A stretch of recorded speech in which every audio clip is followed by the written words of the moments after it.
Pour ceux qui sont avec nous aujourd'hui, peut-être la première fois, si vous avez le désir d'entendre ces messages, c'est une série, donc de trois, on aura deux troisième message, la semaine prochaine, ça va être le quatrième, c'est sur la foi. Donc, c'est important vous avez le site web www.centrespoirlevis.org. Merci beaucoup. Timothée me surveille toujours quand je le dis, pour être sûr que je le dis correct, mais c'est bien correct comme ça. Donc, c'est une série. Le premier message, malheureusement, peut être enregistré parce qu'on n'avait pas de caméra, mais je vais essayer de le faire d'une façon rétroactive, de le réenregistrer, revenir ici pour que tout le monde puisse être capable d'en bénéficier. Ce sont des messages sur la foi et c'est très important. Ce matin, on va regarder un thème qui est important. On va continuer dans Hébreux chapitre 6 et on va parler de la foi extrême. Donc, il y a des situations où est-ce que notre foi est vraiment étirée. Et je dirais, mise au défi. Et puis, je crois que c'est un peu ce qu'on va voir ce matin, c'est une situation comme ça. Et j'aimerais juste qu'on puisse s'introduire le texte biblique ce matin dans Hébreux chapitre 6. Et on va relire, pour le bénéfice de ceux qui n'étaient pas là auparavant, à partir du verset 13 jusqu'au verset 20. Donc, de 13 à 20, on va relire ensemble pour regarder ensemble la parole de Dieu. Et on va aller ensuite dans la Genèse pour lire un autre texte. Lorsque Dieu fit la promesse à Abraham, ne pouvant jurer par plus grand que lui, il jura par lui-même en disant « Certainement, je te bénirai et je multiplierai ta postérité. » Et c'est ainsi qu'Abraham, ayant persévéré, obtint l'effet de la promesse.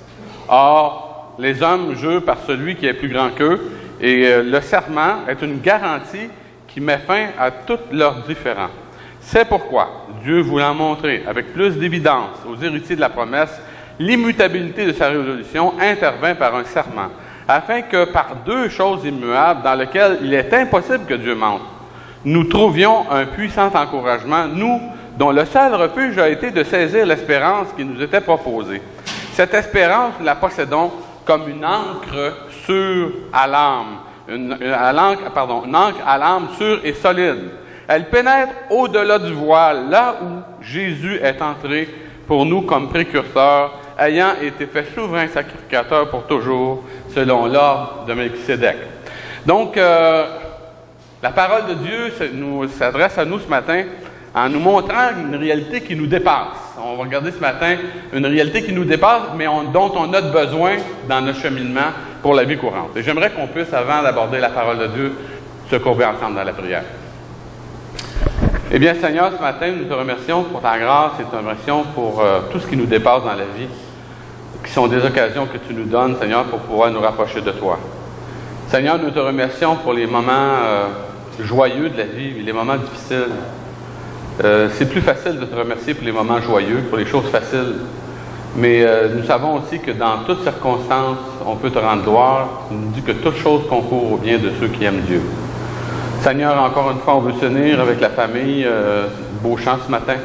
On aimerait que tu puisses consoler leur cœur, notre Dieu, que tu puisses aussi être avec l'Église qui est en deuil et qui a perdu son pasteur, qui va avoir à faire tout un processus pour en trouver un autre. On veut te prier, Seigneur, que déjà tu prépares cet homme de Dieu, que ce soit une personne, on espère, qui va être fidèle et qui va être capable de combler le vide. Nous te remercions, Seigneur, que c'est toi qui es notre souverain pasteur ce matin, et que tu nous gardes, et que tu nous guides, et que tu veux nous montrer vraiment ce qu'est la foi, et tu nous apprends dans toutes les circonstances de notre vie comment apprendre à faire confiance. Te prions ce matin que tu nous bénisses et que tu nous rendes capables de saisir ces vérités bibliques. Donne-moi la capacité de les prêcher dans ma faiblesse, que tu puisses, Seigneur Dieu, t'élever et t'honorer dans ces choses. Au nom de Jésus. Amen. Ce texte-là, quand on regarde dans la parole de Dieu, il explique bien une situation que Abraham, parce que notre modèle, c'est Abraham, qui est dans ce texte biblique-là, et ça explique bien une réalité un événement qu'Abraham a vécu dans sa vie qui était vraiment loin d'être facile, et qu'on va considérer ensemble, on va lire dans Genèse chapitre 22, dans la parole de Dieu. Il dit, après ces choses, Dieu mit Abraham à l'épreuve et lui dit, Abraham, et il répondit, me voici. Dieu dit, prends ton fils Isaac et va au pays de Morija, et là, offre-le en holocauste sur cette montagne que je te dirai. Abraham se leva de bon matin, il sellait son âne, il prit avec lui 2 serviteurs, son fils Isaac, il fendit du bois pour l'holocauste, et il partit pour aller au lieu où Dieu lui avait dit. Au 3e jour, Abraham levant ses yeux, vit de lieu de loin, et Abraham dit à ses serviteurs, « Restez ici avec l'âne. Moi et le jeune homme, nous irons jusque-là pour adorer, et nous reviendrons auprès de vous. » Donc, c'est intéressant, il dit, « Nous reviendrons auprès de vous. » Donc, on peut voir que dans ce texte-là, Abraham est en train de faire un acte de foi. Il dit à ses serviteurs, « Nous reviendrons auprès de vous. » Abraham prit le bois pour l'holocauste, le chargea sur son fils Isaac, le porta dans sa main, et le feu et le couteau. Ils marchèrent tous les deux ensemble. Alors Isaac, parlant à Abraham, son père, il dit, « Mon père! » Et il répondit, « Me voici, mon fils. » Isaac reprit, « Voici le feu, le bois, mais où est l'agneau pour l'holocauste? » Abraham répondit, « Mon fils, Dieu se pourvoira lui-même de l'agneau pour l'holocauste. » Et ils marchèrent tous les deux ensemble. Et on sait ce qui est arrivé dans l'histoire. Ils sont allés et il est venu pour offrir son fils dans l'holocauste et le Seigneur a arrêté sa main. Donc, ce matin, on va regarder de la question, hop, quelque chose qui ne fonctionne pas ici. Timothée, t'es où? Ah, ça marche, merci. Quand Timothée a dit le nom de Timothée, tout ce qui est électronique repart. C'est merveilleux, hein? Donc, la question, c'est qu'est-ce qui se passe quand notre foi est mise à l'épreuve et ça exige de notre part un grand sacrifice? On aime beaucoup penser à la bénédiction de Dieu dans notre vie comme quelque chose que Dieu nous donne, puis qui nous enrichit, puis qui nous fait du bien, et qui va apporter, dans le fond, dans notre vie, quelque chose de valorisant, d'encourageant, de stimulant. Puis c'est intéressant de voir que dans cette épreuve-là, puis on a vu qu'Abraham a déjà été testé pas mal dans sa vie au niveau personnel, mais là, quand on le voit dans cette situation-là, on voit que c'est comme vraiment un pas de plus dans le sens d'exercer sa foi.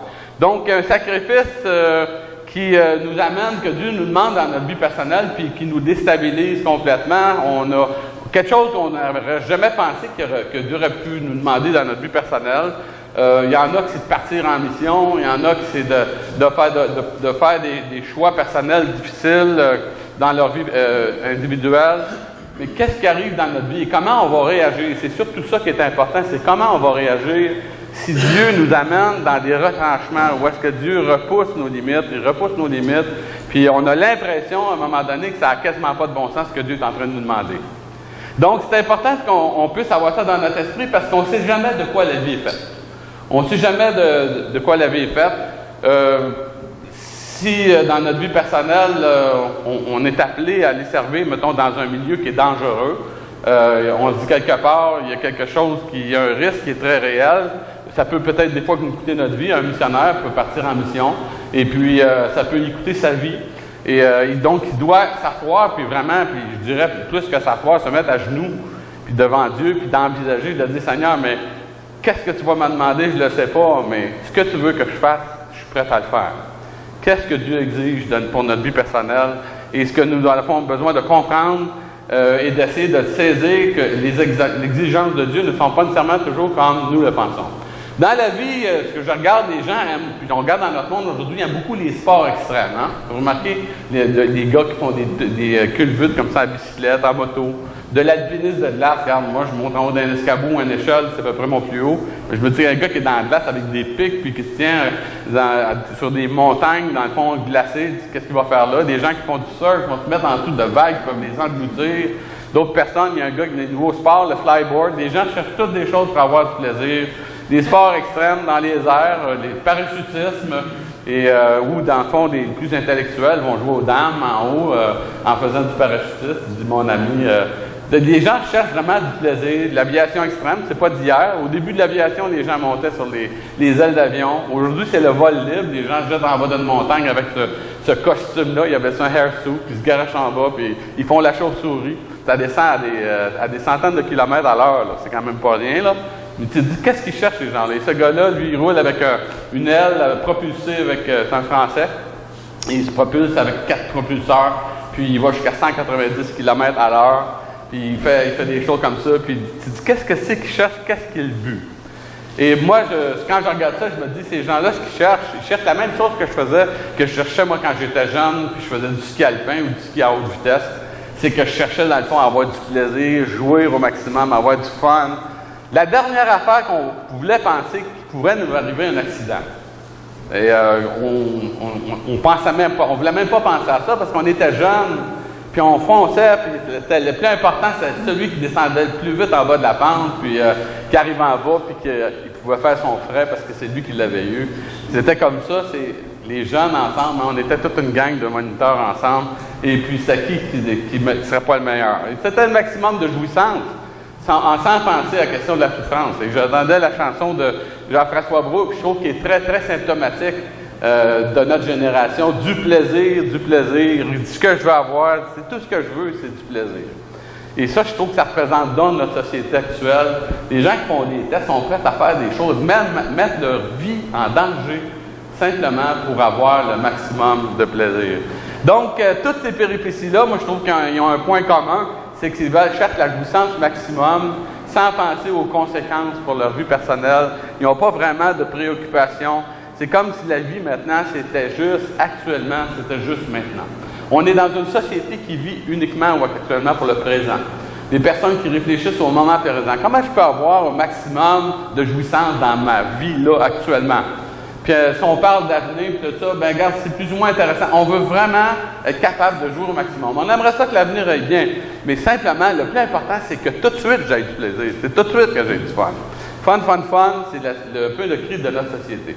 Quand on regarde ça, les gens ont l'impression, les gens qui pratiquent ces choses-là ont l'impression, en faisant des choses extrêmes, qu'ils sont invincibles. Tu as l'impression, tu parles à un jeune, tu dis, pourquoi les gens vont faire du car surfing, par exemple? Le jeune, il embarque sur la voiture debout, tout, tu dis, qu'est-ce qu'ils cherchent? Non, mais regarde, ils aiment ça, eux autres, là, hein? Peut-être nous autres, c'est pas notre fort, hein? Mais eux autres, c'est leur fort. Ils embarquent debout sur une voiture, tu dis, qu'est-ce que c'est qu'ils pensent, le jeune, pour faire ça? Ben, il pense qu'il est invincible. Il pense que les mauvaises nouvelles, ça va être juste dans les journaux, que c'est pas lui, ça ne l'atteindra pas. Et dans le fond, il va poursuivre ces activités-là, pas probablement, soit jusqu'à temps qu'il se fasse beurrer avec un bon ticket, c'est ce qui devrait vraiment du bien, c'est très, très curatif pour replacer des idées, ou encore qu'il y a un accident dramatique, un accident mortel, un de ses amis qui meurt, et puis en faisant ça, puis là, la personne va commencer à se remettre en question. Et c'est au moment où est-ce que les choses dramatiques arrivent, c'est là que tout s'effondre, et on a une tendance à voir que tout ce qu'on pensait nôtre a fini par disparaître. Et je pense que dernièrement, avec Michael Schumacher, un gars qui est un champion, 5 fois champion mondial en course automobile, c'est quand même pas rien. Tu te dis, le gars, il doit avoir des bons réflexes. Hein? 5 fois champion mondial.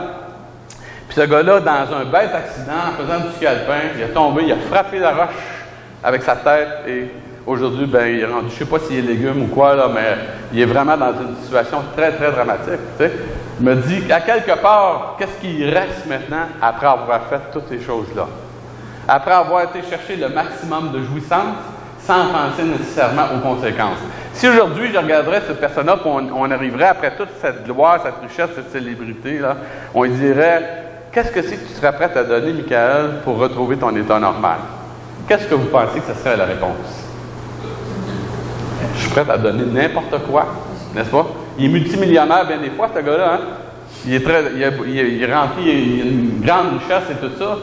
Mais qu'est-ce que ça lui sert maintenant, ces choses-là? Et c'est ça qui est la question. L'épreuve engendre souvent des remises en question, et c'est ça qui est important. Lui, le gars est assis, puis il réfléchit à sa vie sur le bout de son rocher. Hein, il est en train de réfléchir vraiment à son existence, et je crois que c'est important parce que les situations difficiles de la vie sont là pour révéler notre cœur. Et Dieu est au courant de ça, puis il sait dans le fond que ça engendre des fois dans notre vie, des épreuves extrêmes engendrent dans notre vie une méditation extrême. Et il y a des fois qu'on a besoin d'être poussé dans nos retranchements comme personne, et Dieu sait ça aussi, qu'on a besoin des fois dans notre vie personnelle d'être poussé dans des retranchements pour être capable d'arriver à penser comme il faut et vraiment découvrir dans notre vie, mais c'est qui le Dieu qu'on sert et qu'est-ce que, dans le fond, quelles sont ses règles, qu'est-ce qu'il désire pour ma vie personnelle. Donc, les croyants ne font pas exception à la règle parce que Dieu peut permettre des épreuves dans notre vie. Est-ce qu'il y en a qui n'ont jamais été éprouvés ce matin ici dans leur vie personnelle? Je veux juste savoir s'il y en a au moins un. Une personne qui dit, moi, j'ai jamais eu d'épreuve dans ma vie personnelle. Jamais eu d'épreuve. Vous avez tous eu des épreuves. Ça veut dire qu'on fait toute partie de la réalité. On a toutes la même réalité. On est des êtres humains. On est des êtres humains limités, avec, dans le fond, des capacités limitées, et on fait face à des circonstances qui, des fois, nous déstabilisent, et c'est tout à fait normal. Donc, quand Dieu permet des épreuves dans notre vie, parce que la Bible dit qu'il n'y a rien qui arrive sans que l'Éternel ait ordonné. Dieu permet des épreuves dans notre vie, il va vouloir faire ressortir aussi les réalités de notre cœur. Et c'est dans le fond, quand Dieu amène des exigences dans la parole de Dieu, il veut révéler les profondeurs, puis il veut qu'on puisse évaluer la profondeur de nos racines spirituelles. Dieu veut qu'on puisse rentrer en contact et savoir, mais jusqu'où ma foi est enracinée. C'est important qu'on sache ça, vous savez. Parce que si on n'a pas de racines profondes, on ne saura pas et on n'aura pas une bonne compréhension de qu'est-ce que c'est que ça veut dire avoir la foi. Parce que c'est de ça dont on parle depuis plusieurs semaines. On parle dans le fond de qu'est-ce que ça veut dire que d'avoir la foi. Quand on dit qu'on a la foi, c'est facile de dire que tu as la foi, mais qu'est-ce que ça signifie concrètement dans notre vie comme chrétien? Il y a des arbres, là je ne dirai pas le nom parce qu'il est assez compliqué à prononcer, je vais l'essayer. Von Stica albituraca. En tout cas, c'est sûrement pas un nom d'ici, là. Mais des racines de 68 mètres de profond. Ça commence à être creux. Hein. Je ne sais pas qui a creusé pour aller voir ça, là, mais c'est vraiment un record. Hein. Et c'est intéressant parce que je ne sais pas si c'est lui qui a supporté, c'est des chèvres ça, qui vont dedans. Il a la vie dure, il pousse dans le désert, il a la vie dure au bout, mais il est capable de porter des fruits même dans le désert. Il est capable, puis les chèvres, bien évidemment, ils n'ont pas le choix, qu'est-ce qu'ils font? Ils grimpent, ils sautent dedans, puis ils vont bouffer. Tous les fruits, ils vont bouffer les feuilles, ils vont tout manger après ça. Mais ça dit que cet arbre-là, il est capable de faire face aux réalités difficiles. Pourquoi? Parce que ses racines sont profondes. Et je crois que comme chrétien, on ne fait pas exception. On va être capable de d'envisager les situations difficiles de notre vie, de ne pas traiter notre vie chrétienne comme un jeu, de ne pas traiter notre vie chrétienne comme quelque chose de superficiel, si vraiment on comprend l'importance de la foi. On va vouloir que nos racines s'approfondissent. On va vouloir que nos racines se creusent et qu'on puisse ainsi obtenir la bénédiction de la part de Dieu. La Bible nous dit « Béni soit l'homme qui se confie dans l'Éternel ». Est-ce qu'on croit ça? Est-ce qu'on croit que Dieu est prêt à bénir celui qui se confie en lui? Et c'est important de le savoir. Parce que si on dit, moi je pense que c'est une option, la bénédiction de Dieu, ma vie chrétienne peut devenir une réalité optionnelle. Mais si je pense que Dieu veut nous bénir dans ma vie personnelle, il dit, béni soit l'homme qui se confie dans l'Éternel et dont l'Éternel est l'espérance. Il est en train de nous dire une chose qui est très importante, que si on se confie en Dieu, ce que Dieu va s'arranger pour faire dans notre vie personnelle, toutes les actions que Dieu va permettre dans notre vie, ça va être pour nous amener à trouver notre espérance en lui et non pas dans des choses secondaires. La tendance de la nature humaine, c'est de se sécuriser par les choses à l'horizontale. Tandis que ce que Dieu veut faire, il place des épreuves dans notre vie qui vont nous amener dans une situation à trouver une espérance en lui. Il nous dit qu'on va être à ce moment-là comme un arbre fertile qui est planté près d'un courant d'eau. On va expérimenter la chaleur, on va vivre toutes sortes de situations difficiles, mais le feuillage va rester vert, puis on ne sera pas atteint par la sécheresse, et on ne cessera pas de porter du fruit. Parce que Jean chapitre 15 nous dit, Jésus nous dit, « Je vous ai établi pour que vous alliez et que vous portez du fruit. » Donc, on comprend que la démarche de la foi, c'est pas nous qui choisissons le parcours. C'est pas nous qui choisissons ce qui va arriver ou comment les choses vont arriver. Mais la démarche de la foi, c'est une réalité dans laquelle Dieu veut nous bénir et à travers laquelle, dans le fond, il peut, dans le fond, permettre la chaleur de l'épreuve pour nous amener à remettre en question des fois des choses qu'on prend pour des acquis dans notre vie personnelle. Et de nous amener à réfléchir plus profondément et qu'on puisse endosser une philosophie de vie qui soit une philosophie de vie chrétienne et non pas une philosophie de vie mondaine. Parce que la philosophie du plaisir, ça amène à la superficialité. Tandis que quand on regarde la foi, on voit dans le fond que apprendre à faire confiance à Dieu, c'est pas facile parce qu'on a une nature pécheresse. Mais que la foi va nous amener, dans le fond, à nous confier complètement à Dieu. Et que toutes les épreuves de la vie qu'on a à ce moment-là, quand on les comprend, on voit que ces choses-là n'arrivent pas par hasard, que même nos mauvais choix dans notre vie personnelle, Dieu peut les utiliser pour nous faire du bien et nous aider et nous transformer. Et quand on devient chrétien, on a passé par toutes sortes de choses avant, n'est-ce pas?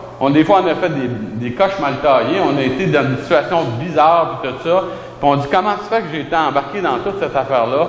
Des fois, on ne comprend pas, c'est notre nature pécheresse qui nous amène à faire des choses comme ça. Mais en bout de ligne, quand on décide de s'approcher de Dieu, quand on décide de faire confiance à Dieu, Dieu prend toutes ces choses-là, il les transforme, puis il les utilise maintenant après ça pour nous bénir dans notre vie personnelle. Et non seulement ça, mais il nous utilise pour être capable d'être une bénédiction pour l'autre à côté. Parce que quand tu as passé par des choses difficiles dans ta vie personnelle, tu sais ce que ça veut dire, souffrir. Tu sais ce que c'est. Et à partir de ce moment-là, tu es capable, lorsque tu rencontres quelqu'un qui souffre, tu es capable de compasser avec cette personne-là. Et la réalité de la vie humaine, c'est ça. C'est qu'à un moment donné, on peut décider, on peut souffrir quand tout seul, puis sentir qu'on n'est pas pris avec notre misère, ou on peut avoir quelqu'un qui, à un moment donné, juste parce qu'il va nous tendre l'oreille, parce qu'il comprend notre souffrance, parce qu'il a déjà souffert, il ne vit pas nécessairement la même expérience que moi, mais il a déjà souffert, il l'a déjà arraché dans sa vie. Il sait ce que c'est que d'avoir de la difficulté, soit émotionnelle, au niveau spirituel, au niveau moral, au niveau physique. Et à partir de ce moment-là, il est capable de saisir et de comprendre ce qu'on est en train de lui dire. Et c'est important qu'on comprenne ça parce que ce qu'on considère ce matin, c'est pas facile pour Abraham. Comme les épreuves ne sont pas faciles pour nous.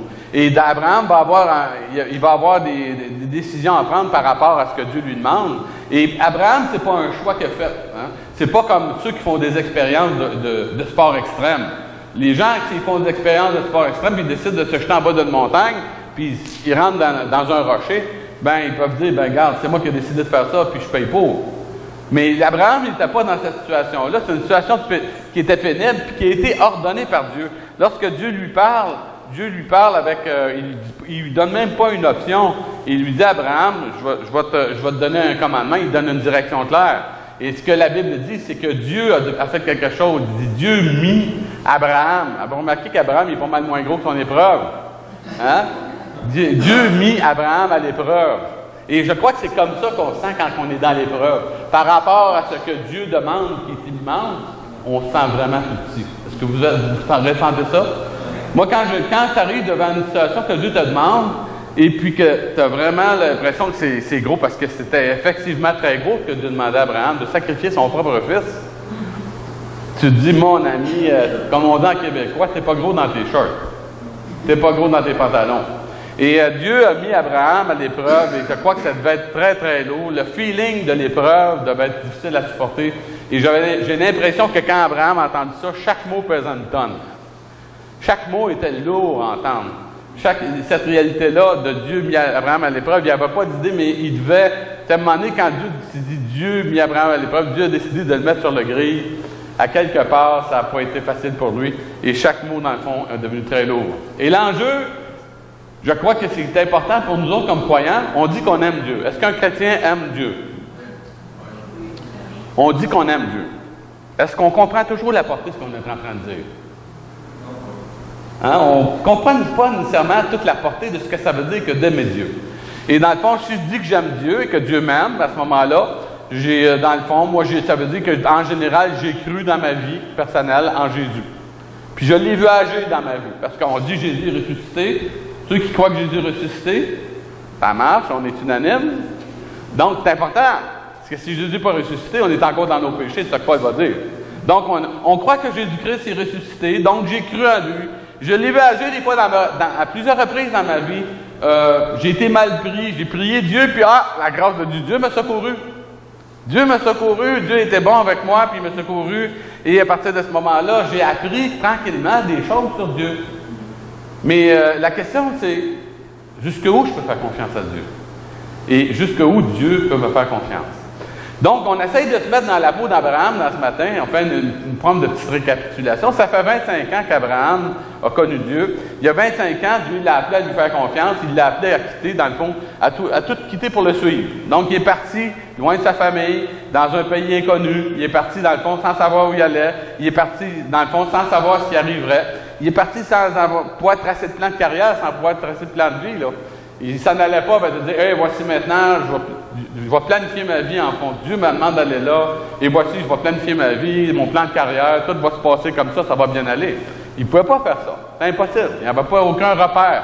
Sans savoir de quoi demain serait fait, sans savoir, dans le fond, ce qui était pour arriver avec sa vie personnelle. Donc, à maintes reprises dans sa vie, puis on peut le voir, il y a des situations qui l'ont agressé, qui étaient épeurantes, je dis épeurantes plutôt. Et dans le fond, qu'il l'a amené, dans le fond, il est obligé de livrer un combat pour délivrer son neveu. Il est obligé, dans le fond, de partir, puis il s'en allait. Sa vie, bien, il partait sans héritier. Il n'y avait pas rien de sûr. Et là, Dieu lui a donné une promesse. Là, Dieu il donne une promesse à Abraham, tu vas avoir un enfant. 100 ans, un petit jeune de 100 ans avec une femme de 90 ans, c'est le fun. Michel, 72 ans, Michel, 73, 72, hein, Michel? 72? 100, moi, 72. Dans 13 ans, Michel, tu vas avoir un beau garçon. Non, mais faut avoir un repère pour savoir ce que ça veut dire, là, tu sais. Faut savoir un repère. Non, mais tu sais, quelque part, tu arrives comme ça, puis tu fais des ça, là. On imagine, Michel serait bien content, c'est sûr. Mais je pense que tu serais surpris. Ça serait surprenant. Ça serait, au moins, c'est le moins qu'on peut le dire, ça serait surprenant.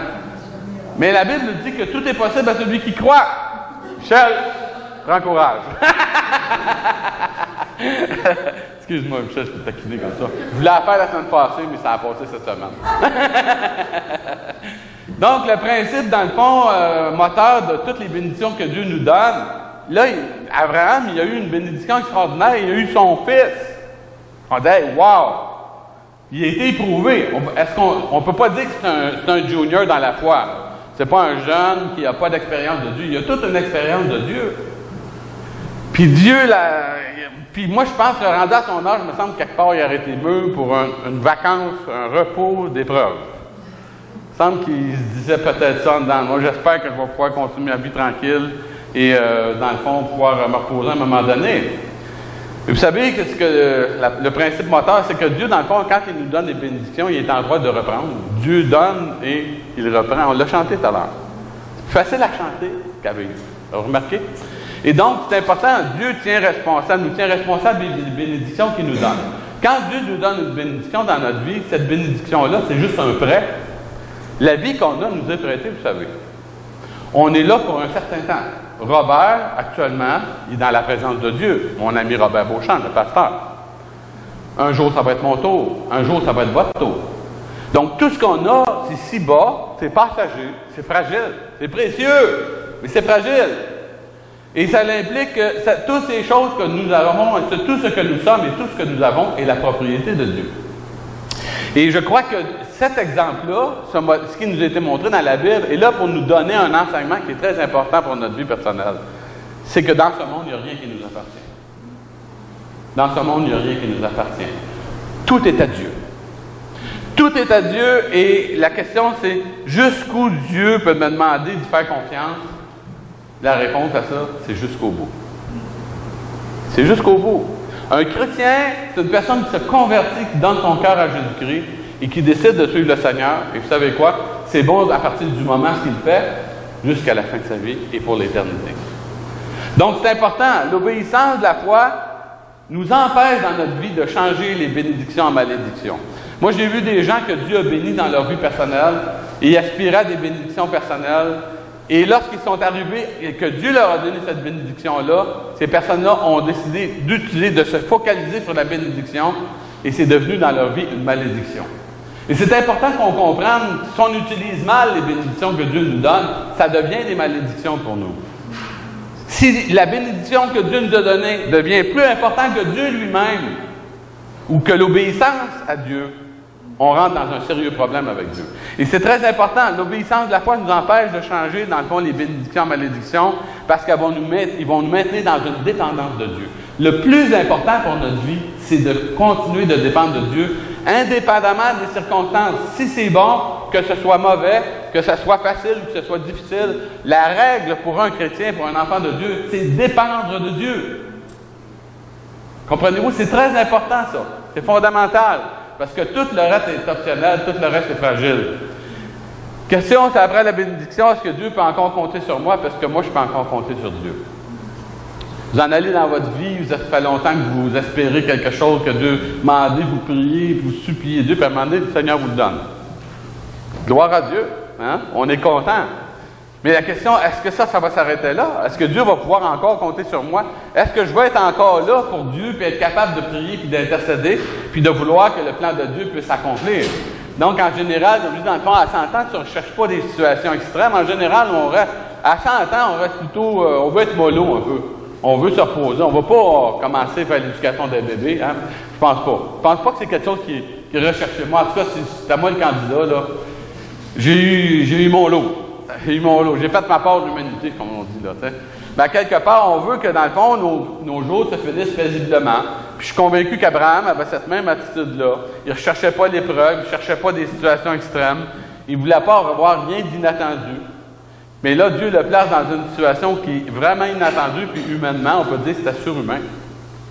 C'était vraiment exigeant, là. C'est vraiment pas quelque chose de facile. Dieu lui demande quelque chose. Je suis sûr qu'Abraham n'avait jamais pensé ça dans son livre. Hey, garde, donne-moi ton enfant. Tu n'as rien de plus proche du cœur que tes enfants. Tu n'as rien de plus proche que ça. Tu donnerais n'importe quoi. Donc, Abraham, il est là, puis il est placé devant un choix, puis il aurait pu faire des choix. Il aurait pu faire des choix, dans le fond, de refuser simplement d'obéir à Dieu. Et je crois que l'homme, en général, dans le fond, faut vraiment, quand on considère quelque chose de précieux, on va vouloir s'attacher à ça. Et on va vouloir que nos grandes bénédictions personnelles, on va vouloir les garder pour nous autres. On est capable d'en prendre des bénédictions. Moi, personnellement, en me faisant des bénédictions, c'est-à-dire des choses qui m'avantagent, j'ai tendance à interpréter une bénédiction comme quelque chose qui m'avantage et qui me fait du bien et que je vais pouvoir garder, qui va me donner une grande sécurité. Puis je pense au cas de Salomon. Salomon, il avait demandé la bonne affaire au Seigneur. Hey, je vais avoir la sagesse pour diriger ton peuple. Dieu dit, hey, toi, tu l'as l'affaire. Il dit, non seulement je vais donner la sagesse, en plus de ça, je vais te donner tout l'argent, la richesse, la gloire, je vais tout te donner. Hey, wow! C'est comme on peut dire, il y a eu le jackpot, là. Il a vraiment frappé le jackpot, il y a eu vraiment quelque chose d'extraordinaire. Mais comment est-ce qu'il était pour gérer ça après? Puis regardons la vie de Salomon, ça n'a pas été un modèle. Il avait une sagesse incroyable, mais il ne l'a pas géré avec intelligence, et ça est devenu une pierre d'achoppement, non seulement pour lui, mais aussi pour le peuple. Donc, la foi, dans le fond, nous exhorte à tout faire pour ne pas changer une bénédiction en malédiction. Parce que Dieu nous tient responsables des bénédictions qu'il nous donne comme individus. Et il va nous donner cette bénédiction-là, puis il va en tenir responsable aussi longtemps qu'on en jouit. On est responsable des bénédictions que Dieu nous donne aussi longtemps que Dieu nous permet d'en jouir. Et Dieu est le propriétaire du monde, il nous donne tout, et on est redevable à Dieu pour toutes choses, et c'est à nous de prendre conscience de cette réalité-là. On lui doit tout, notre vie, nos biens, il ne nous reste rien quand on part. Et comme quelqu'un disait, puis l'exemple, c'est qu'on n'a jamais vu un coffre-fort qui suit un corbillard. On part, on vient au monde tout nu, et on repart nu comme des vers. On va se présenter devant le Seigneur avec rien d'autre que ce qu'on a capitalisé au niveau de notre foi. Fait que c'est très important qu'on prenne conscience de ces réalités-là. Dieu ne nous doit rien, il nous donne tout, et c'est par amour que Dieu le fait. C'est par grâce, c'est par compassion que Dieu le fait, et il a l'attitude de pouvoir tout reprendre. Et quand je regarde l'exemple de Job, c'est un autre exemple, dans le fond, qu'on aime bien ça quand c'est pas notre histoire à nous, mais c'est l'histoire de quelqu'un d'autre. Mais le Job avait compris une chose, il dit, je sortais nu du sein de ma mère, il dit, nu je retournerai au sein de la terre. Il dit, l'Éternel a donné, l'Éternel a ôté. Il dit, béni soit le nom de l'Éternel. Ça, c'est vraiment l'attitude que Dieu veut voir. Est-ce que la vie de Job a été facile? Non. Wow! Tu veux pas, hein? Tu veux pas ça? Tu veux pas vivre ce genre de vie-là. Puis on est béni, puis on est content, dans le fond, que ce ne soit pas notre histoire. On est content que ce ne soit pas notre histoire. Mais ça aurait pu être nous. J'aurais pu m'appeler Job Gagné, moi. Non, mais tu sais, quand c'est pas de ma faute, je m'appelle Daniel, je n'ai pas choisi ce nom-là. Là. Mais j'aurais pu m'appeler Job Gagné. Il y a des bouts dans ma vie, j'avais l'impression que je n'étais pas sûr que je n'étais pas parent. Mais j'ai jamais vécu le corps de Myriam, je dirais peut-être de la souffrance que cet homme a vécu. Donc, au milieu de sa misère, ce que Job a eu l'intelligence de faire, c'est qu'il a sauvé la vie. Il a reconnu le droit divin. Il a reconnu qu'effectivement, tout appartenait à Dieu. L'Éternel a donné, l'Éternel a ôté. Béni soit le nom de l'Éternel. Donc, son cœur s'est tourné vers Dieu. Donc, quand Abraham est parti, il a pris son fils unique, il a pris son fils que tu aimes, il dit, celui que tu aimes, mets l'emphase sur celui que tu aimes. Abraham va le dire à l'intérieur, je le sais que je l'aime, puis tu me le demandes. On dirait que ça accentue, dans le fond, le sacrifice qu'il doit consentir. Et dans le fond, il aurait pu dire non, je refuse. Il aurait pas à dire ça. Il a dit à Abraham, on aurait pu lire la Bible, et Abraham refusa. Il dit à Dieu, non, je te donne pour mon fils, arrange-toi de tes affaires. Et ça aurait été fini là. Ça aurait été la fin de l'histoire. Donc, Abraham n'aurait jamais été considéré comme le père de la foi. On n'aurait jamais eu un modèle d'une personne qui a fait confiance à Dieu jusqu'au bout, qui a fait confiance à Dieu même quand ça lui coûtait énormément. Il aurait pu dire, non, plutôt, garde, je vais me suicider, je vais m'enlever la vie. Comme ça, ben, garde, au moins je ne verrai pas cette chose aussi grave que ça. Il aurait pu faire ça. Mais dans le fond, tout en dedans de lui, c'est sûr que ça criait, il devait souffrir terriblement de savoir ces choses-là. Mais oui, il a pu réagir simplement, non, mais je vais choisir de faire confiance à Dieu. Et c'est ça qu'on a reçu comme modèle. Et dans le fond, il considère que si Dieu était Dieu, il devait savoir ce qu'il ferait, que Dieu savait exactement ce qu'il était en train de faire, et que la meilleure chose dans sa vie, c'est que même s'il ne comprenait pas tout, il pouvait toujours faire confiance à l'Éternel. Donc, beaucoup de femmes et de monde dans notre monde, quand on leur parle du Seigneur, ils seraient prêts à donner une chance à Dieu. Ils seraient prêts à donner une chance au Seigneur. Vous savez, c'est ça, hein? Et si Dieu était prêt à suivre leur logique, c'est pour ça que les gens vont dire, « Hey, la foi, c'est pas logique. » Non, c'est pas la logique, la foi. La foi, c'est un acte du cœur, dans lequel on dit, « Seigneur, tout en dedans de moi me dit que ça n'a pas d'allure, mais parce que tu le demandes, parce que je pense que tu es un Dieu intelligent, parce que je pense que tu es un Dieu qui vraiment est capable de gérer des situations extrêmes, et que si tu me demandes de faire confiance d'une façon extrême, sûrement que tu vas vouloir aussi être capable d'agir dans ces choses-là pour être capable de m'aider à porter cette situation-là et que je puisse, à travers de ça, que je comprenne ou que je ne comprenne pas, continuer de cheminer et faire ma vie et en marchant avec toi. On doit admettre dans notre vie qu'on ne comprend pas tout et qu'on ne contrôle pas tout. Et je crois que c'est une des choses qui est très importante de cette leçon-là. Il n'y a pas grand-chose qu'on contrôle ici-bas. Peut-être que vous partez au travail, vous dites, bon, OK, j'ai développé des compétences techniques, je suis capable de gérer, je suis capable de gérer des finances, je suis capable de faire de la mécanique, je suis capable de faire toutes sortes de choses comme ça. Vous avez des choses que vous avez acquises à force de travailler, à force d'études. Mais c'est pas vous qui décidez quand est-ce que vous partez, c'est pas vous qui décidez si vous avez du travail ou non. Il y a plein de choses comme ça sur lesquelles on n'a pas de contrôle. Et puis c'est correct que ce soit comme ça, parce que ça nous amène à admettre la réalité qu'on a besoin de quelqu'un de plus grand que nous pour nous aider à gérer les choses difficiles de notre vie. On a besoin, dans le fond, de réaliser notre besoin de Dieu. Et je crois que ces choses-là sont permises dans notre vie pour nous permettre de nous arrêter et de réaliser notre besoin de Dieu. C'est pour ça que dans la vie, quand les gens se sécurisent par la richesse, ils vont se jeter dans la richesse pour trouver leur sécurité, ils sont difficiles d'accès. Ils ont de la misère à comprendre la foi. Pourquoi? Parce qu'ils trouvent leur sécurité dans la richesse. Leur cœur est déjà comblé. L'illusion du cœur, dans le fond, leur fait croire qu'effectivement, ils sont sécures juste parce qu'ils ont des sous, ils ont de l'argent et qu'ils peuvent faire dans la vie ce qu'ils veulent. Donc, le chrétien peut être des fois dans des situations difficiles. Dans la Bible, si vous remarquez, il y a des gens riches et il y a des gens qui sont plus pauvres. Il y a des gens qui sont dans la Bible, même dans le Nouveau Testament, des gens qui sont des maîtres et d'autres qui sont des esclaves. Parce que quand Jésus est venu, il y avait des esclaves sur la terre. Il y avait des gens qui vivaient dans des situations excessivement difficiles. Et le message de l'Évangile leur a été adressé. Et l'Évangile a pénétré premièrement parmi les esclaves, parmi les gens qui étaient de niveau faible. Et il a monté progressivement dans les échelons au niveau social. Mais fondamentalement, c'est d'abord aux gens démunis, aux gens pauvres, aux gens qui avaient peu de choses, et des gens qui avaient une ouverture parce qu'ils souffraient, parce qu'ils avaient des difficultés, et que cette souffrance-là a créé une ouverture de cœur. Et que ces gens-là, à cause de ça, se sont accrochés plus facilement à l'Évangile. Tandis que le riche, le jeune homme riche, on a l'exemple du jeune homme riche dans la Bible, il entend les mêmes choses que nous entendons. Il entend que Jésus-Christ est le sauveur du monde, que Jésus est venu pour le sortir du péché, toutes ces choses-là. Et puis, il est même capable de donner les bonnes réponses. Les réponses sont bonnes, sont orthodoxes, sont correctes. Mais quand Jésus lui dit, hey, c'est correct, c'est bon, c'est merveilleux, Jésus l'aima, mais il dit maintenant, va, vends tout ce que tu as, puis suis-moi. Ouh! C'est là que le bas a blessé, n'est-ce pas? Et il dit, le jeune homme s'en alla tout triste. Il est parti tout triste. Pourquoi? Où est-ce qu'était son regard?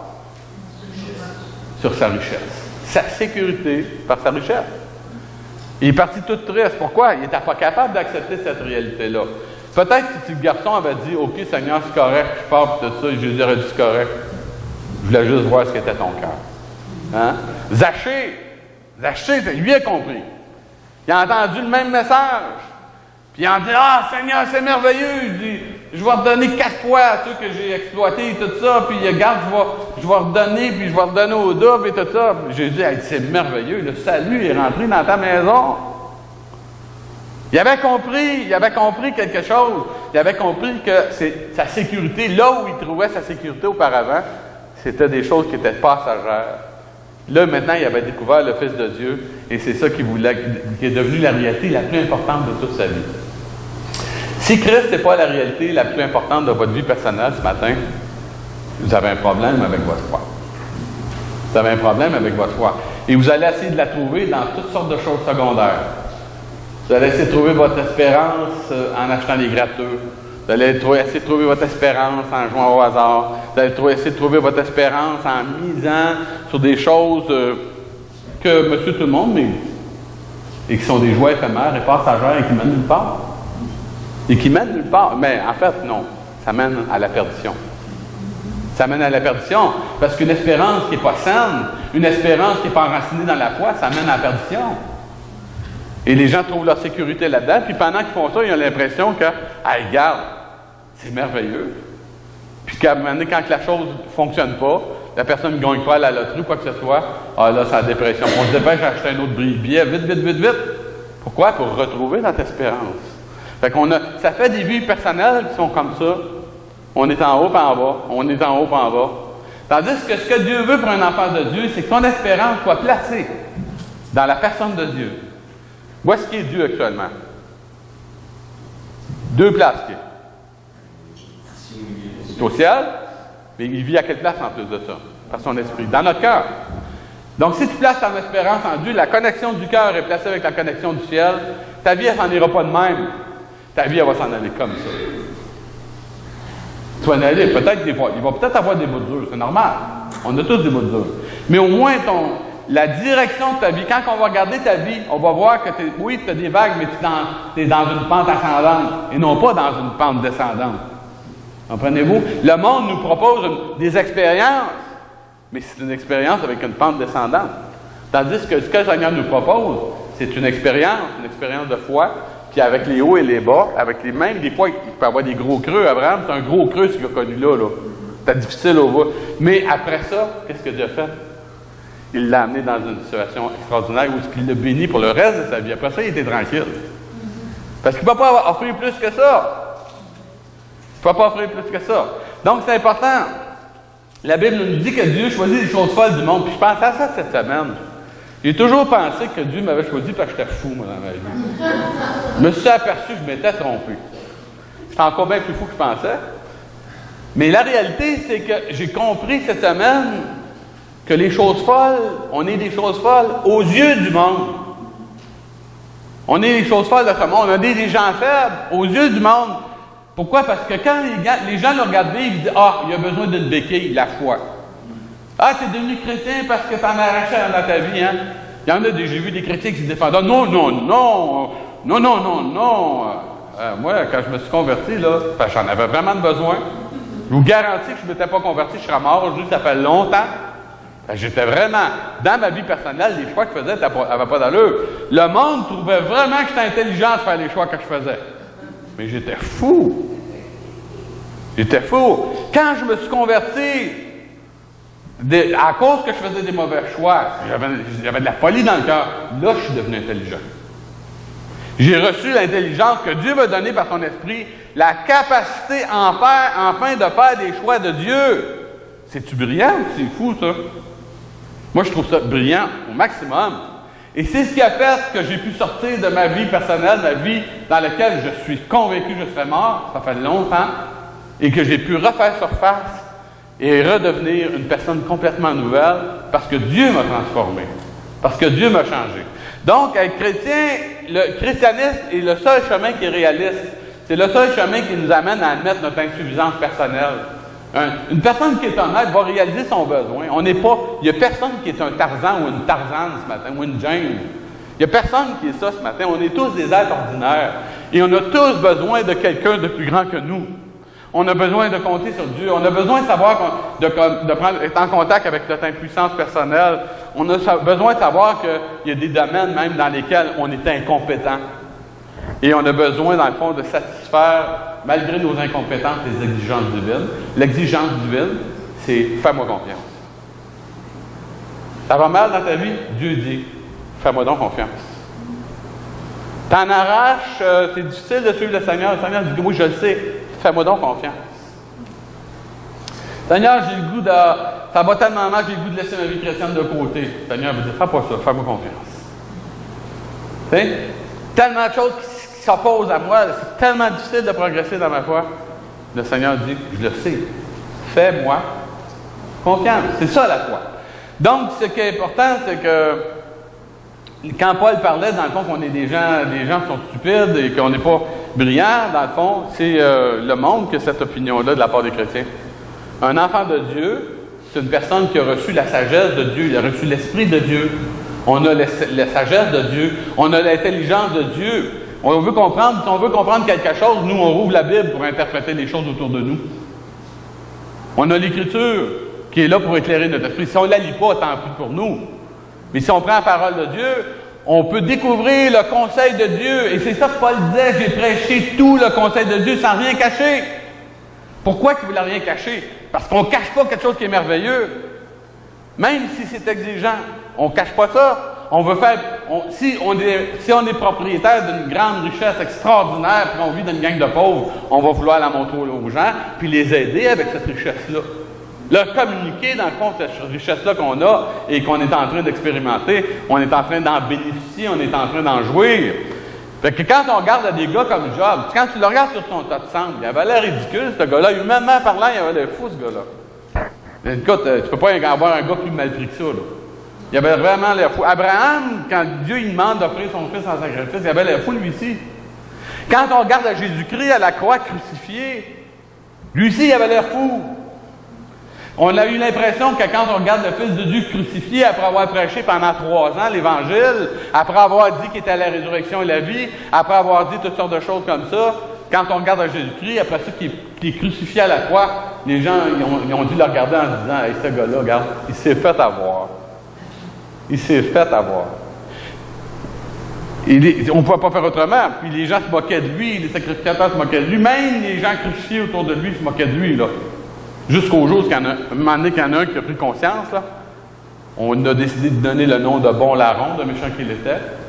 Mais en réalité, toutes ces personnes-là, quand on regarde à ces gens-là qui marchent par la foi, on peut voir dans le fond que ces gens-là, ils avaient l'air ridicules. Jésus qui était à la croix, qui criait à Dieu, mon Dieu, pourquoi m'as-tu abandonné? Hey, Jésus, as-tu perdu la foi? C'est quand même une bonne question, hein? Est-ce que Jésus avait perdu la foi? Non, il savait très bien, il est venu pour mourir à la croix justement pour nous sortir de notre aveuglement, pour nous empêcher de rester dans l'ignorance et qu'on puisse la découvrir à travers, dans le fond, de son sacrifice, à travers de son engagement sacrificiel jusqu'au bout, l'importance de la vie spirituelle, l'importance de Dieu dans le monde, l'importance de Dieu dans notre vie personnelle. Donc, avoir la foi, oui, ça peut être des fois dans notre vie, je ne comprends pas. Un chrétien qui a la foi, puis tu arrives dans des situations de dire, moi, je ne comprends vraiment pas ce qui m'arrive. Ah oui, certain. Il peut avoir de la confusion dans sa vie, il peut souffrir, on peut en arracher comme chrétien. Et ça fait partie de la réalité humaine. Dieu n'empêche pas ses enfants de vivre des expériences difficiles. Mais ce qu'il va faire, c'est qu'il va nous apprendre à développer des bons réflexes. Et le bon réflexe, c'est de saisir la grâce de Dieu qui nous est proposée. Cette espérance-là. Ce n'est pas que j'ai pas remporté les prix, que j'ai déjà atteint la perfection, mais je cours pour tâcher de le saisir, puisque moi aussi j'ai été saisi par Jésus-Christ. Si on a été saisi par Jésus-Christ, que notre cœur a été touché par la grâce de Dieu, c'est à ça qu'on va s'accrocher dans notre vie personnelle. On va s'accrocher au Seigneur, comme l'apôtre Paul, dans le fond, qui disait, il était conscient, il dit, j'ai pas encore remporté le prix. Le prix de la foi, on va le recevoir dans le ciel, dans la présence de Dieu. C'est là qu'on va avoir la vraie rémunération. En attendant, oui, Dieu est le rémunérateur de ceux qui le cherchent, mais en attendant, on peut vivre des choses difficiles dans notre vie personnelle. Et dans le fond, contre toute évidence, je crois que tous ceux qui ont suivi le Seigneur et qui sont devenus des modèles pour nous dans la Bible sont des personnes qui ont choisi de faire confiance à Dieu, même quand les choses étaient difficiles. Donc, c'est important, contre toute évidence, on doit toujours choisir de faire confiance à Dieu. Pourquoi? Parce qu'il dit dans l'Épître aux Hébreux, et c'est ça qui est la sécurité sur laquelle on s'appuie, dans le fond, que par 2 choses immuables dans lesquelles il est impossible que Dieu mente. Il n'y a pas que 2 choses dans lesquelles il est impossible que Dieu mente. Dieu ne ment pas. Hein? Dieu ne ment pas. Dieu n'est pas un homme pour mentir, ni un fils de l'homme pour se repentir. Ce qu'il a dit, ne le fera-t-il pas? Quand Dieu dit quelque chose, il le fait. Donc, il est en train de nous dire, c'est impossible, il est en train de nous dire, spécialement quand Dieu fait un serment comme dans lequel vous voyez qu'il s'est engagé, il dit, comprenez dans votre esprit que si vous choisissez de lui faire confiance, jamais Dieu va vous trahir. si vous choisissez de faire confiance à Dieu, jamais Dieu va vous trahir. La semaine prochaine, on va parler de la grâce de Dieu versus la foi. Okay? On va essayer d'étirer notre compréhension. Parce que c'est très important. On est devant un Dieu qui a des exigences, mais la question, c'est jusqu'où je peux lui faire confiance. L'espérance de la foi, moi je crois que c'est l'ultime chemin que Dieu a tracé dans le fond, dans notre confusion humaine, dans notre incompréhension, dans notre histoire, pour nous permettre d'arriver à bon port.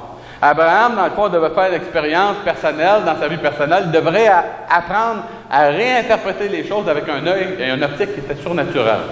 Et ce qui n'est pas naturel pour nous, c'est de marcher par la foi. On est habitué de marcher comme des incrédules. Et on doit apprendre, on doit réapprendre de la part de Dieu, dans le fond, que Dieu reste toujours le même. Et que, dans le fond, Dieu va agir dans notre vie sur la base du fait qu'on va lui faire confiance. Dans l'Épître aux Thessaloniciens, il nous dit que la foi agit en vous qui croyez. La parole de Dieu va agir, en vous qui croyez. La parole de Dieu va être active quand le chrétien, dans le fond, va laisser Dieu agir dans sa vie et qu'il va choisir de faire confiance à la parole de Dieu au détriment de ses propres émotions, au détriment des choses difficiles qu'il vit. Il se rabat constamment sur qu'est-ce que Dieu dit. Qu'est-ce que Dieu dit? Quand ça va mal, quand tu es confus, tout ça, tu veux savoir qu'est-ce que tu fais, tu reviens à la parole de Dieu. Qu'est-ce que la parole de Dieu dit? Seigneur, je suis en train de vivre quelque chose d'excessivement difficile, je suis en train de perdre peut-être beaucoup de choses dans ma vie personnelle. Qu'est-ce qui me reste? La réponse du chrétien, c'est qu'il me reste toujours ma foi. Qu'est-ce qui reste à la famille Beauchamp ce matin? Qui a perdu le papa. Qu'est-ce qui reste à l'Église? Il reste de faire confiance à Dieu. Il reste de faire confiance à Dieu. Donc, les réactions qu'on peut avoir, dans le fond, c'est ça qu'on peut vraiment choisir. Dans l'épreuve, on peut espérer le meilleur plutôt que d'imaginer le pire. La tendance de la nature humaine, quand les choses sont difficiles, on imagine le pire. La réaction de la foi, c'est de dire, Seigneur, je vous donne une situation difficile. Tu vis la même situation que ton voisin, mais qu'est-ce que tu vas avoir comme réaction du cœur? Tu vas choisir d'espérer le meilleur. Le meilleur, c'est qui? Le meilleur, c'est Dieu lui-même. Le meilleur, c'est le fait que Dieu est au-dessus de tes épreuves, qu'il est encore au contrôle, même si toi, tu es déstabilisé, et que Dieu est capable, dans le fond, d'intervenir dans ta vie personnelle si tu choisis d'avoir la réaction, tu fais confiance. Parce que c'est très important. C'est la réaction qu'on a envers Dieu qui va lui permettre d'agir dans notre vie. Dieu ne s'impose pas dans notre vie. Dieu vient agir dans notre vie en fonction des permissions qu'on lui donne, c'est-à-dire de l'ouverture de notre cœur. On choisit d'ouvrir notre cœur puis de réagir par la foi. Dieu va dire, ça, c'est la bonne réaction. À partir de ce moment-là, si on choisit d'avoir cette réaction-là, Dieu vient intervenir puis il vient déjouer les plans du diable. Parce que le diable nous amène une chose, c'est de douter de Dieu. Donc, c'est important ce matin qu'on examine ces choses-là, les réactions qu'on peut choisir et nous amener, dans le fond, à imaginer toutes sortes de choses mauvaises à propos de Dieu, où on peut décider que Dieu est un Dieu bon. On a appris à lui faire confiance dans d'autres situations avant. On peut décider que Dieu, dans le fond, peut agir d'une façon très positive et nous sortir de cette situation difficile-là, de nous amener dans une situation meilleure, si simplement on lui fait confiance. Et c'est ça que l'image hébreu, et je termine avec ça, dans l'Épître aux Hébreux, il nous dit que cette espérance-là qu'on a, on la possède comme une encre sûre à l'âme. Hein, on parle d'avoir le vague à l'âme. Avez-vous déjà eu ça, le vague à l'âme? Ton âme donne l'impression qu'elle est tout croche, tu vis des choses émotionnelles, tu vis des situations difficiles dans ta vie personnelle. Bien, il nous dit que ce qui va nous aider à combattre ça, et nous enraciner solidement comme chrétiens, il dit c'est l'espérance qu'on a. Il dit si on regarde dans le fond comme chrétien, on regarde, il dit cette espérance, nous la possédons comme une encre à l'âme sûre et solide qui pénètre au-delà du voile. Elle n'est pas plantée dans le fond de la mer.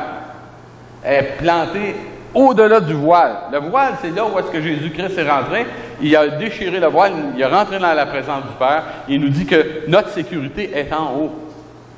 Donc, si on interprète la vie comme notre sécurité est en bas, essayer de trouver notre sécurité dans les choses d'en bas, quand les choses d'en bas vont disparaître, notre sécurité va disparaître. Si on décide d'ancrer notre vie personnelle en haut, on va pouvoir faire confiance à Dieu. Et ce qui est intéressant, c'est qu'on nous dit ici qu'Abraham, la réaction qu'il a eue, il nous permet de comprendre comment Abraham a interprété les choses. Il voyait les choses, il est capable de croire en Dieu, de faire confiance à Dieu. Puis il croyait que ces choses-là, Dieu pouvait les faire comme par une sorte de résurrection. Son espérance, son ancre sur à l'âme, c'est qu'il ne la prenait pas dans les choses temporelles ici-bas, mais il les prenait vraiment dans le ciel, dans le fait qu'en fond, que Christ est ressuscité, que, évidemment, Christ n'était pas à ce moment-là, mais il croyait dans une sorte de résurrection. Il a eu raison. C'est lui qui a eu raison. Et à cause de ça, maintenant, on est là ce matin. Donc, quand on voit cette image-là dans l'Ancien Testament, on sait que Dieu a arrêté le bas d'Abraham, il a envoyé un ange pour arrêter le bas d'Abraham. On voit la compassion de Dieu, la grâce de Dieu dans ces choses-là, et on va avoir une interprétation de la grâce qui va partir de ça la semaine prochaine. Donc, courbons-nous dans la prière pour remettre ces choses à Dieu.